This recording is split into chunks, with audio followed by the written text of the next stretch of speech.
Hey guys, week 3 of my challenge, Revolution of the Impersonal. Here I am again, the big box church, mega church.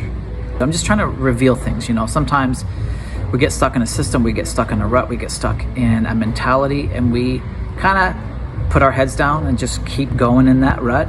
Sometimes the rut gets us walking in circles and we don't realize it until we lift our heads up and look around and start to see and think and ask questions and go, is this really the way it's supposed to be? Is this really what it's meant to be? Is this really doing the work Jesus has called us to do? And are we really becoming the people Jesus has called us to be? Paul describes the church as a body. A body is so connected that it works together fluidly. It is very familiar, each part with all the others, right? And so my point with this revolution of the impersonal is to really reveal that the church is not intimate and cannot be a body as Christ desires when it is not really intimate and familiar, every part with the others. We've become so institutionalized, over-organized, over-programmed in our church culture that we don't even realize what we're missing because it's just what we're used to. So that's my point. My point is to try to give a wake-up call. Maybe you think it's good. How would you know?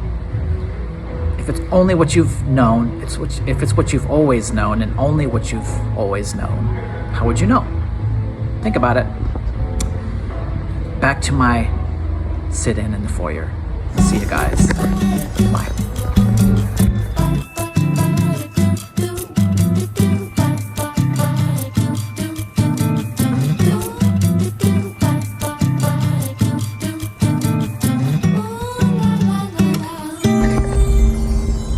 All right, guys, another Sunday at the big box mega church.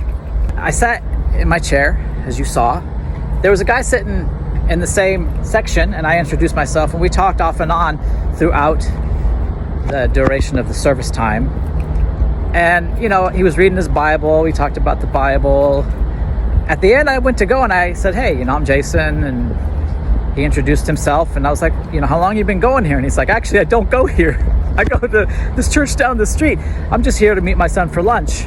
And so here I had this lengthy conversation, which I instigated, of course, but it was with a guy that doesn't even go to church here.